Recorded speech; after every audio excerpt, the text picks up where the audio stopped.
বিসমিল্লাহির রহমানির রহিম। আমরা আজকের প্রেস কনফারেন্সের শুরুতে শ্রদ্ধার সাথে স্মরণ করছি জুলাই বিপ্লবের সকল শহীদদের, যাদের আত্মত্যাগের মাধ্যমে আজকে আমরা আজাদি পেয়েছি এবং যাদের আত্মত্যাগের মাধ্যমে আজকে ঢাকা বিশ্ববিদ্যালয় ছাত্র সংসদ নির্বাচনের আনুষ্ঠানিকতা আমরা আজকে সম্পন্ন করতে পেরেছি। আমরা শহীদদের জন্য দোয়া করছি, একই সাথে আমরা গাজীদের জন্য দোয়া করছি যারা এখন হাসপাতালে বেঁধে কাতরাচ্ছেন। সংগ্রামে উপস্থিতি, ঢাকা বিশ্ববিদ্যালয় ছাত্র সংসদ এই জুলাই বিপ্লবের অন্যতম একটা আকাঙ্ক্ষা।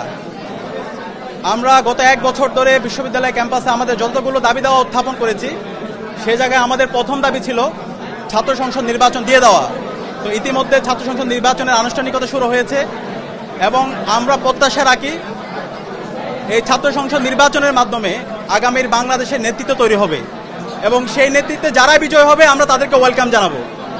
ইসলামী ছাত্র শিবিরের জায়গা থেকে আমরা চেয়েছি বিশ্ববিদ্যালয়ের যত ধরনের শিক্ষার্থী আছে আমরা সবাইকে আমাদের যে জোট হচ্ছে, আমাদের যে প্যানেল হচ্ছে সেখানে রিপ্রেজেন্ট করার জন্য। ইতিমধ্যে আমাদের প্যানেলে কারা কারা থাকছেন সেটা আপনারা জানতে পেরেছেন। জুলাই বিপ্লব যখন হচ্ছিল তখন কিন্তু আমরা প্রত্যেকের পরিচয় ভুলে গিয়ে ফেসিবাদের বিরুদ্ধে ঐক্যবদ্ধভাবে আমরা আন্দোলন করেছিলাম।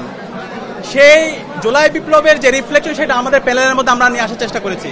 এখানে ইসলামী ছাত্র শিবিরের নেতাকর্মীরা যেমন আছে, এর বাইরে ইন্ডিপেন্ডেন্ট যারা অ্যাক্টিভিস্ট আছে তারাও আছে।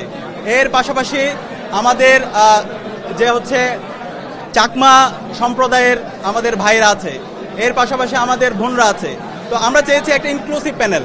তো আমরা আশা করছি আমরা যে প্যানেল করেছি এবং শিক্ষার্থীরা, আমাদের অন্যান্য যে বন্ধুপ্রতিম ছাত্র সংগঠন এবং ইন্ডিপেন্ডেন্ট অ্যাক্টিভিস্টরা যে প্যানেলগুলো করছে, সব মিলে আমাদের যে নির্বাচন হতে যাচ্ছে সেটি একটি প্রাণবন্ত নির্বাচন হতে যাচ্ছে ইনশাআল্লাহ।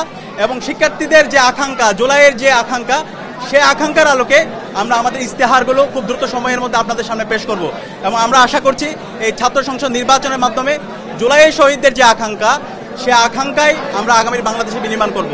তাদের আকাঙ্ক্ষা হচ্ছে একটা ইনসাফ ভিত্তিক বাংলাদেশ বিনির্মাণ করা, ক্যাম্পাসে শিক্ষার্থীদের যে প্রত্যাশা, সেই প্রত্যাশার আলোকে আমাদের এই ক্যাম্পাসকে নতুনভাবে ঢেলে সাজানো। তা আমরা আশা করছি সেই কাজ আমরা করতে পারবো ইনশাআল্লাহ। সবাইকে অসংখ্য ধন্যবাদ।